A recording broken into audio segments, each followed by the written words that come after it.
Movementunes.com, the #1 site for positive music downloading.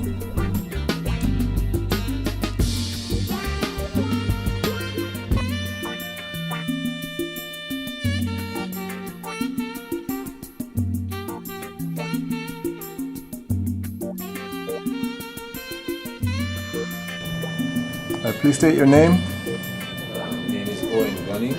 What is your position here at UTech? I'm the Director of Engineering. Okay. And what is your specialty? I'm an electrical engineer, a professional electrical engineer, also a certified energy manager. Okay. So you deal with alternative energy, correct? I deal with alternative energy. Okay. And sustainable energy. Sustainable energy. Okay. Could you talk to us briefly about the difference between sustainable energy and alternative energy? Alternative energy would be energy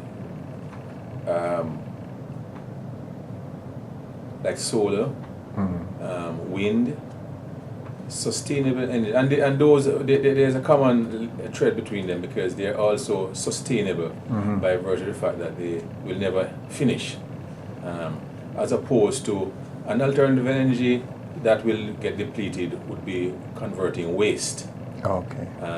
Waste to electricity, like the Yaki Dam. It's an alternative energy, but it's not sustainable. It will eventually go away. It will dry up as soon as you finish the waste.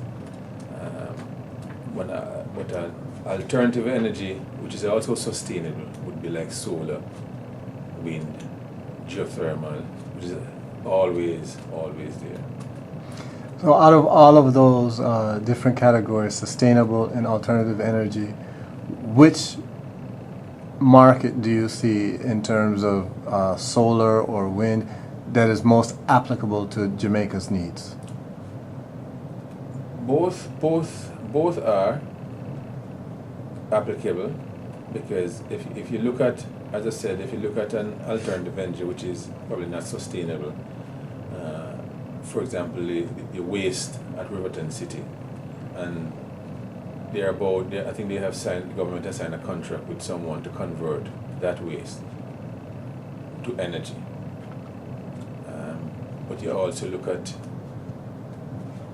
solar panels that can also provide energy. Now, here's the difference. The difference is that we already have some of those available. We have the waste, already have the waste. So all you have to do is to find some way to burn it and convert that heat into steam or whatever to run a turbine. For how you harness the alternative energy is a different thing, because if you're to harness the sun, you need either solar collectors for water heating, or you need PV panels for electricity. So it depends. One has more capital cost assigned to it, as opposed to the other one, which some of it you have already. Say for example, at the cane factory where they have cane trash, right? Where they're going to burn that the trash, or it's a alternative energy. Is it sustainable? Not necessarily. It depends on how long you have cane. You have cane for, right? It's not there every day, But that is easy. That is readily available. If you have it, you can just burn it. So there's not much cost. In fact, if you have a boiler, you can just throw it in the boiler. You don't need anything to convert it. As opposed, except that you as I said, if you have a regular system with a boiler and a turbine, which is different from a photovoltaic or a wind turbine, where you have to lay out a big capital cost to do it. You look at the the wind turbine that they have at Wigton. Each 2 megawatt turbine costs about nearly $6 million US for a wind turbine. So here's an alternative energy system which is also sustainable, because the wind is always there. But look at the capital cost for that piece of equipment: $6 million US for the 2 megawatt plant. So it depends which one how your capital and which one can provide the most energy at any point in time, right? So when we're talking about Jamaica, what do you see happening in terms of alternative energy in Jamaica at this time? Could you speak about it from a consumer's point of view, and then also speak about it from a governmental point of view?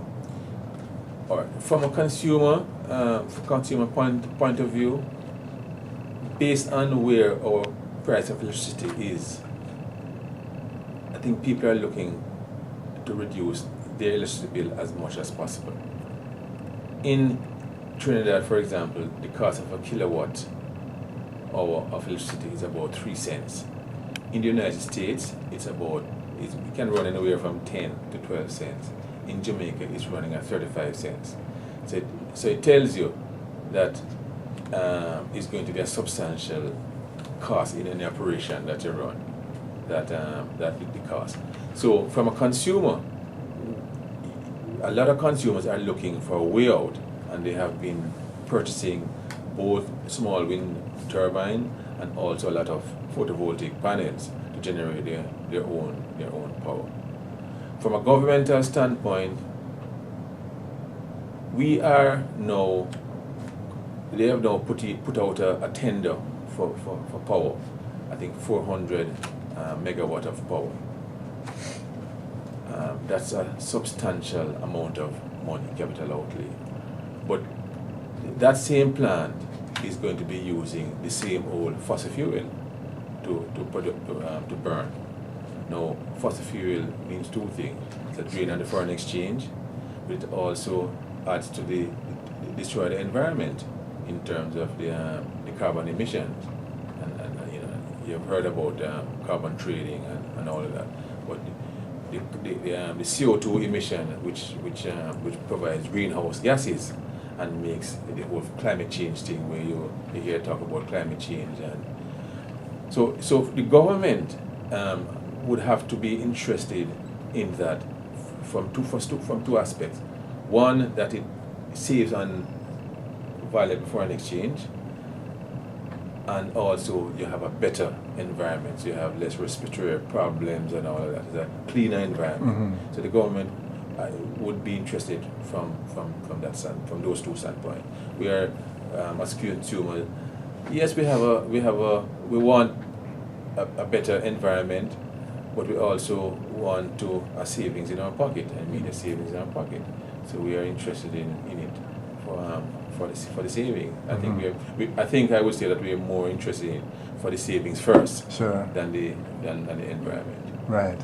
And so I think at this point of the conversation, you're hitting on a very important point, where in the United States, people are interested in solar panels, but the cost has been prohibitive. For people to shell out $15,000, $16,000, $20,000 at one time to pay for solar panels just to get cheaper electricity, you would have to be a pretty wealthy person to just have that money in your bank account sitting around. So there have been some developments where there's financing for solar panels, and I understand that that's happening in Jamaica as well. Could you talk about that a little bit? Well, if you in the newspaper and on the internet, there's always grant funding from the first world countries, European Union, and from United States, European EU funding, and IDB, Inter-American Development Bank funding, and that funding is really to help the poorer set of persons by providing means and ways for them to survive. Cheap electricity, the one thing. EU funding, providing money for that. Also for the environment, a lot of emphasis is on protecting the environment. And if you would realize that you talk about Haiti, one of Haiti's problem is the cutting down of the trees, right? So there's a lot of funding coming in to see how best they can encourage Haiti to use any other form of renewable energy instead of just chopping down the trees and making the hillsides Right. bare, Right. and then this whole question of the topsoil being washed off, and it makes the situation worse. So, yes. Well, I'm referring in specific to the article that you crafted on that was published on May 2010 in the UTech Broadcaster, yes. broadcaster, where you talked about the cost of solar power, that it's gone down dramatically in the last few years. You had the numbers, and they were very impressive, that it's gone from like $7 per watt to about $2.79 per Yes. watt now. And you compared that with the utility provider in Jamaica, and you showed that if these panels were financed, it would actually be cheaper monthly payments than the monthly payments to the utility provider. Could you talk about the power of different institutions such as NHT starting to finance panels so that people's monthly payments could be cheaper, and also that they wouldn't have to pay for the panels all at once? The NHT has a system in place where they actually finance photovoltaic systems. And that's the National Housing Trust. National Housing Right. Trust. But you're only allowed to access the fund if you haven't used it to purchase a house, if you haven't used it at all. So only those persons who have never used the fund are eligible, which kind of doesn't make sense, because the person who really wants to, who would really like to use the fund, are the persons who have borrowed money to build a house. Right. They're the persons who, but it's a one-time use according to NHT. You can only use it once and you can't use it again. So, apart from that, you have to have a title available to, they have to register a mortgage against, against the title and all of that. So I'm not sure how many persons, those persons who have never used a fund probably would not be interested in handing over the title. Right. So I don't think the take up on that loan and that fund is great at all. Right? What we need is a body, maybe a governmental body that is set up to give the loan at more favorable condition. As I've said in there, the terms that I've used for you to get a savings every month, I think it's something like 8% and 15 years. Right? Any condition more aggressive would mean that in the beginning you certainly would have to take money out of your pocket, right? Which is difficult, because if you can't find the capital outlay and then to take money now after you've purchased it, it's not helping a poor man, right? That is like saying to a poor man, give me a mortgage for a house, but we're only giving you 5 years. Then all of us poor men would never be able to afford a house, because the payment up front. Yes, in 5 years you would own the house and you'll be better off, because you own your house. Yes. But how many of us can afford that aggressive kind of payment with only 5 years? So what we're asking for are terms and conditions we stretch over, and the mortgage companies do it. They give you mortgage as much as 30 years, right? So that the payment is stretched over, smaller and stretched over. And we think that the same thing should apply to the solar panels. So you make the conditions of the loan a lot less stringent, and therefore you can borrow the money, lower interest rate and longer period. Because in any case, the life of the panels are somewhere in the region of 25 years, but the DBJ is still at 7 years, and they are the bigger lender of the fund. For small and medium-sized enterprises, they're the bigger lender of the fund. So they're the ones really and truly who we need to get to give a better, a longer term for the loan. What does DBJ stand for? Development Bank of Jamaica. They're the primary. They represent the government in terms of development. So it seems to me that point is a sticking point that's actually the major point in making these solar panels affordable, where it's competitive with monthly utility bills. Yes, definitely. I think if they were to relax those terms, a lot more persons would take the risk to invest in solar panels. Definitely, small businesses would find it very attractive to borrow the money, knowing that every month would mean a savings as opposed to money out of their pocket. Right. And as I said, it's not dissimilar to the poor man who goes to buy something and hire purchase. If he could, when he is buying a fridge and the fridge is $40,000, and he goes to a Singer or a Court, on hire purchase, he eventually pays $80,000 for the same fridge for $40,000. But because it's stretched out over 2 years, he can afford to pay. Right. If he had to buy the fridge cash up front, he would never be able to probably would never have a fridge in his house. Right, and in the States, people wouldn't even have a car if they didn't have an opportunity. So the same thing we're asking, the same set of conditions we're asking for, like the solar, is a benefit, right? It's a savings. So we're saying to if you really want to promote and encourage persons, then make the terms and conditions better, that people can go out and take the risk, buy the solar panels. It will help the person himself or herself. It will also help the country, because the country would save by virtue of the government not having to purchase all of this fuel. We'll have a cleaner environment. All of those stuff that you're getting out of the sulfur and the other things that you're getting out of the fuel, you wouldn't have to be inhaling all of that. So you'd have, again, it would be a reduction in your health bill, certainly in the respiratory cost to the nation. So in a sense, you can see it's a win-win situation for the country to encourage persons and make the conditions better for them to invest in alternative energy. Not to ask you to make predictions, but since you're in the industry and you're in this field of study, and you do have conversations with some people who are highly entrenched in this industry, how far do you think Jamaica is away from making these panels more affordable for people through financing in better terms? Are we talking 5 years, 10 years, 20 years? It's difficult to say.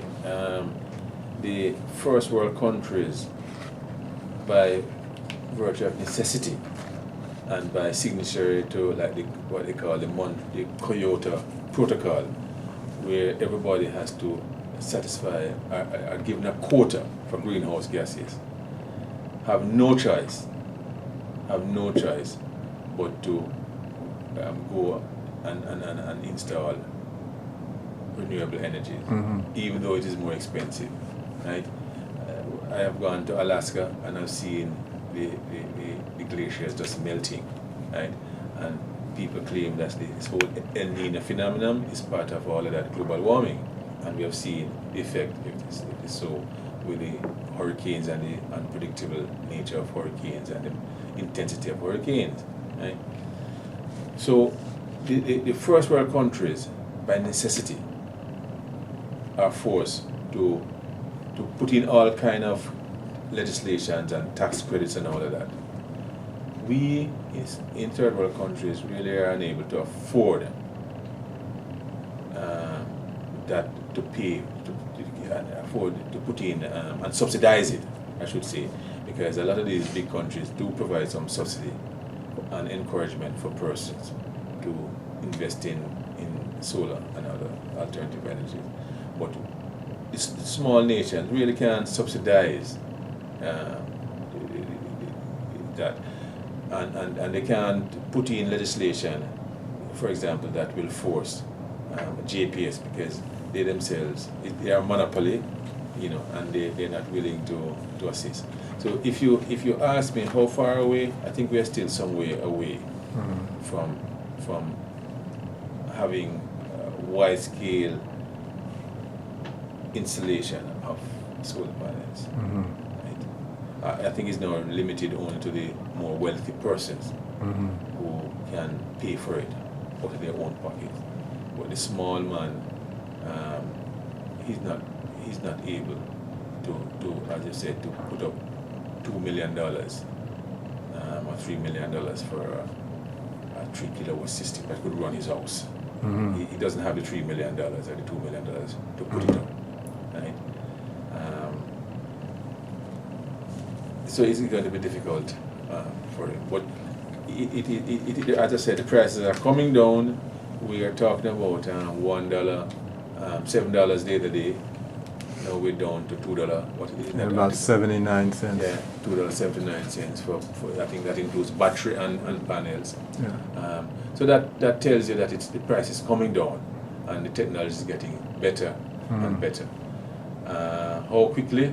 I don't know. A lot of it will depend on how and what we mentioned before, whether the government will put in the kind of legislative framework to encourage persons to invest, whether they will be able to provide some kind of a tax credit to persons, whether they will be able to, education is going to be a critical aspect of it, whether they will spend some money and go into the schools and the universities and tell people that this is a better way, it's a good way to invest some money. So those three things hinges on the whole government approach to the thing. So if you ask me, I don't know. It depends on the whole government commitment to this. The other first world countries, they are forced to be committed. Right? We, in a country like Jamaica, we have challenges. People want it, and some people are putting it in. As I said, the wealthier persons are putting it in because they recognize that at 35 cents US per kilowatt hour, they can install a solar panel and save money. They can, in other words, they can produce the electricity cheaper than JPS can produce it at 35 cents. Right. So, in closing, what countries have you seen that you would say are doing it right? If you were to pick and choose different aspects from different countries that you would love to see, implemented in Jamaica, what would you say? The Scandinavian countries are very aggressive. Norway, Sweden, they're very aggressive, and strange enough that they're aggressive when they don't even have as much sunlight, the level of sunlight that we have. The U.S. government is pretty aggressive, and as you know, President Obama has put in a lot of incentive. At one stage, they were giving like $3,000 tax credit to any consumer, any resident who had installed solar or any alternative energy systems. I understand, I think Spain and Germany, I think Spain is putting up something like a 700 megawatt plant in Spain. Right? Wind or solar? Solar. Solar. Right. Huge farm. So the first world countries are certainly going ahead and installing renewable and alternative energy. We haven't put in anything apart from some households, some wealthier households who have put it in. There's no proliferation of installation in Jamaica. Do you see any policies coming from any of the CARICOM countries that are impressive to you? Yes, in fact, the Prime Minister is putting in, Prime Minister Bruce Golding has insisted that there must be some kind of legislative framework in place. Firstly, to allow net metering. Now, that's a first step. I think the government themselves have also recognized the need to have a different form of energy because the present crude oil can't work, too expensive. And we have seen the fallout in the bauxite companies and the effect it has on the national economy, and know that is not sustainable. Bauxite is a mainstay that's the only thing we have that's one of the things we have as a material, raw material, and we want to use it. So the government itself has found that it is necessary to put in a different form of energy. Right? They have also recognized the need to encourage individuals to invest in solar. And I think they're starting by putting in some kind of these legal legislative framework where you're saying to like the JPS, the consumer must be able to put in their own plan and connect to your system. You can't take a hard stand that you don't want them to connect to your system. So they're doing some stuff. Yeah. Things such as waiving import duties as well. They have waived import duty, and import duty, there's no duty or GCT on solar equipment. Panels and solar collectors, there's no duty on those. Okay, that's great. We want to thank you so much for your contribution to a quiet revolution that's happening around the world in terms of energy efficiency and alternative energy. The planet needs it, and it's starting to make more sense in people's pockets directly. And people are feeling it in many different ways. And so we just thank you for taking the time to write the articles that you've written and the contribution that you've made. And hopefully we look to see you in the future when things are done according to some of the plans that you laid out and some of the ideas that you laid out. And hopefully those people who are empowered to make those changes listen very carefully to what you're saying. Thank you very much, Mr. Gunning. All right. Movementunes.com, the #1 site for positive music downloading.